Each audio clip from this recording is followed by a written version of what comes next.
Saya adalah salah satu dari 9 pembalap wanita solo di lomba Bentang Jawa. Dan akulah orang pertama yang DNF. Halo, nama saya Mini dari Singapura. This is my story of how I went for my first ever ultra race and how it forever changed how I view ultras and the brave ones who do it. Bentang Jawa is an unsupported ultra cycling race across Java, Indonesia. Unsupported means you're on your own once the clock starts. The organizers will not provide medical or mechanical assistance, nor any support with shelter or accommodations. Ultra in this case means 1,500 kilometers and 17,000 meters of climbing. 1,500 km is the distance from Singapore to Bangkok plus another 84 km. I have never done anything remotely close to 1,500 km. I thought it would be mentally challenging, but I didn't expect it to be physically impossible. The morning begins with an insane coincidence. Wait, what's your son's name?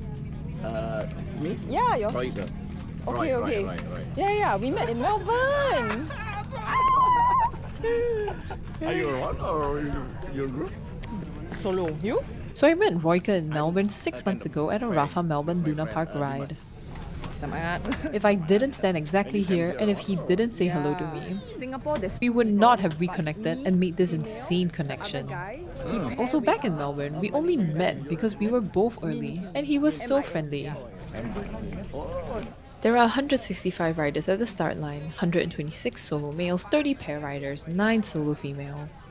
Besides Indonesia, riders come from Malaysia, the Philippines, Singapore, Australia, Italy, Denmark, and Colombia.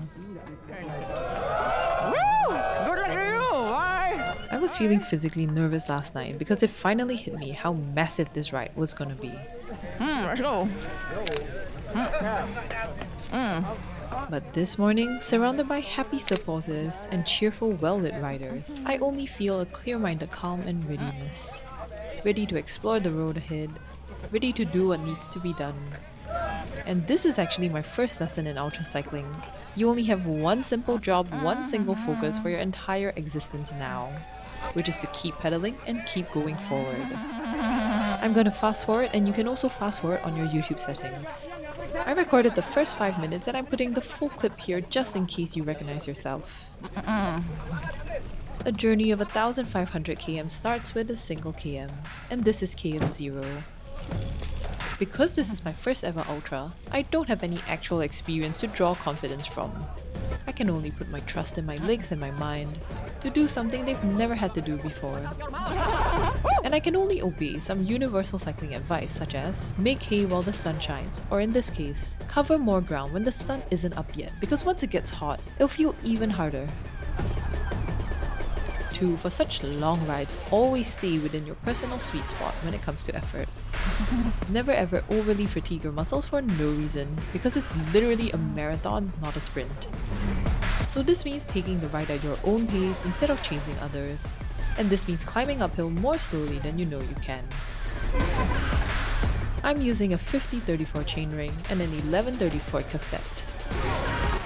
That's way too little gears for the road ahead, especially because my bike is nearly twice its usual weight. I am not strong enough to carry 34% of my body weight up 22% climbs. And on this day, we'll go through several sudden sharp 18% punches. And it's probably on one of these that I injure myself. I'll share more gear talk and my cycling lessons later, but for now, back to the dark road and the shooting stars that light it up. One of the Bentang Jawa rules is that drafting is not allowed. You may not save energy by slipstreaming other riders, and unless you're riding in the pair category, you are meant to tackle this on your own. Even when riders are harassed, you can ride near each other but not draft. Stalking was not the only case of harassment. People were updating in the WhatsApp about aggressive residents, including a motorcyclist who was getting physical. It is unfortunate and rare, but yes, when you are exposed to 1,500 km of road, you might encounter some bad apples. Our live location is also available for anyone via Race Map, which is good for keeping family updated, but of course also means that those with ill intentions can find you too.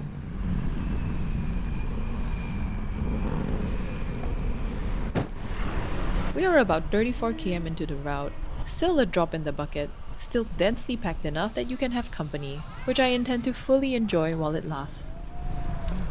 On the left side of the screen, you can see Alan Shaw on his cargo bike. It's impossible to predict the future, and neither of us could have guessed that we would soon be spending a lot of time together after we both DNF'd for different reasons. For now, I'm still feeling super good. My heavy bike is not a burden on these smooth flat roads, and my bicycle gearing is not giving me any heartache. At least not yet.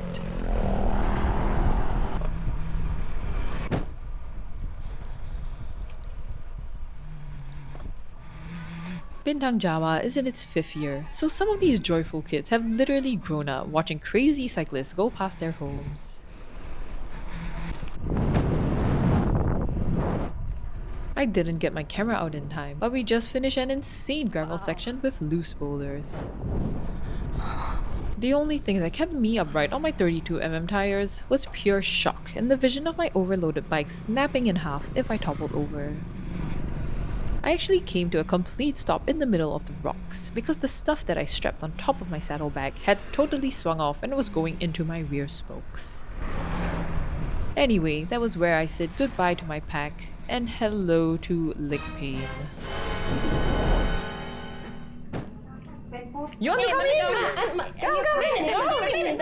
come in? Okay, satu lagi. Jelas di sini, Maton. I got some selfies and 2 liters of water at my first resupply point. Okay, semangat. This leg pain is a sad surprise, but I know it's not the end of the world. It's this muscle, the popliteus muscle, and it gets irritated from excessive climbing or poor pedaling, or both. Anyway, even though every pedal stroke stabs me, I can keep going if I do just 80 to 100 watts.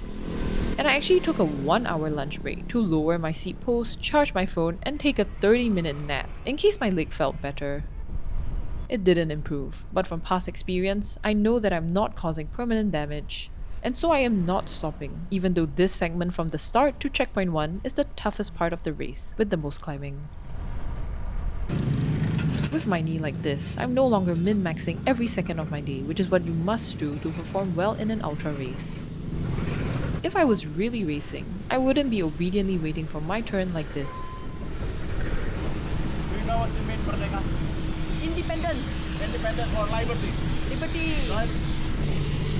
Traffic in our direction is still technically closed, but we squeeze onto the side and walk out of the bottleneck. So far, I've seen several riders who had to stop to fix tire punctures. I'm running butyl tubes inside 32mm tires, so far so good.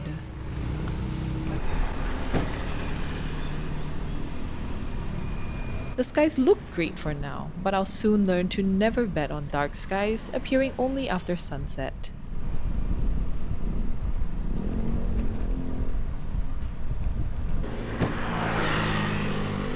We're on today's first long climb, which gives us 1,285 meters gain in 32 km. And my stop for tonight is still 64 km away. It is 184.6 minus 5 km. I am all dressed up with my camelback in the raincoat. I wanted to stop to pee, but there's nowhere to pee, so I just put on all this stuff, even though it takes time. I'm gonna put the camera away now. Water everywhere, but not a spot to wee. 3.5 hours later, I have on all my cold and rain gear, including these Rapha Merino gloves. We're going to descend in the dark, which is fine if you have decent night vision and thousands of lumens of lights. I have the first. By this point, I've been out for close to 15 hours. Like my fellow riders, I've been rained on, bounced about on gouged out roads, and now am about to go diving into pitch black no stars. But maybe it's because of the pain that I have that the endless kilometers do not feel boring at all. How can I be bored when I know that my Bentang Jawa journey might end much earlier than I had hoped? And so I drink in every minute, soak in each new turn. Finally, I'm alone with just myself, but at the same time connected to the wind, the sea beyond sight, and the other riders wherever they may be. Before I end part 1 of this video, let me share one more thing that was on my mind a lot today, and that is the phrase "at least." When it was raining for over 3 hours, I said to myself, at least it's not gravel. When it was dark, at least there's no more heavy rain. When my most powerful light died, and I entered a pothole so hard that my left shifter sank down by a few cm, at least my handlebar didn't break. When I was a kid, there was a cartoon movie with a song, "Remember things could always be worse." And when ultra cycling through night and rain, it is also good to remember that it is such a privilege to be able to pick your pain. This was my last video clip from day 1. I bought some water at a shop, met someone who works with Coastal Rescue, ordered food delivery to my hotel, and rinsed all my clothes. I laid out on the bed to dry, and finally went to bed around 1 AM. I set my alarm for 5, and if my leg was okay, then I would continue. That's the plan, and that's the next video. Thanks for being part of the ride. I'm at 131 minus 5 km mark. It is 31 degrees Celsius, 11:07 AM. It's hot. I have to drink so much water. And I've been rehydrating with isotonic, but like I'm already getting a headache from the heat.